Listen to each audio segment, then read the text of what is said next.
After Jesus had finished instructing his 12 disciples, he went on from there to teach and preach in the towns of Galilee. When John, who was in prison, heard about the deeds of the Messiah, he sent his disciples to ask him, "Are you the one who is to come, or should we expect someone else?"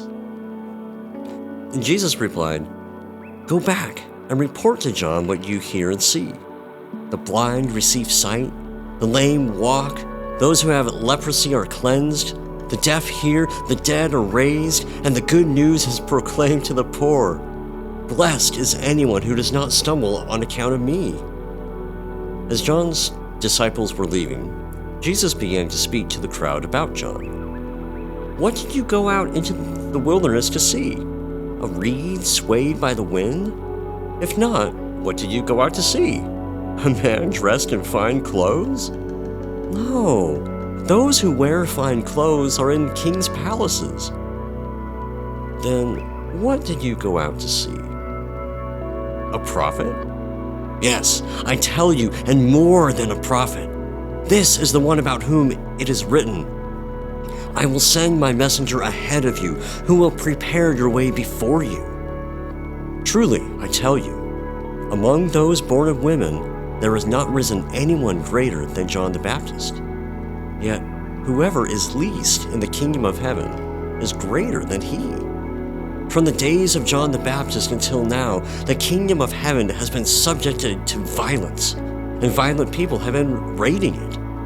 For all the prophets and the law prophesied until John. And if you are willing to accept it, he is the Elijah who was to come.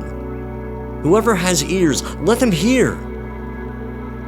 To what can I compare this generation?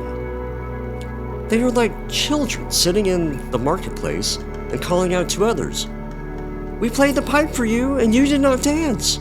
We sang a dirge, and you did not mourn.' For John came neither eating nor drinking, and they say, 'He has a demon.' The Son of Man came eating and drinking, and they say, 'Here is a glutton and a drunkard, a friend of tax collectors and sinners.' But wisdom is proved right by her deeds." Then Jesus began to denounce the towns in which most of his miracles had been performed, because they did not repent. "Woe to you, Chorazin! Woe to you, Bethsaida!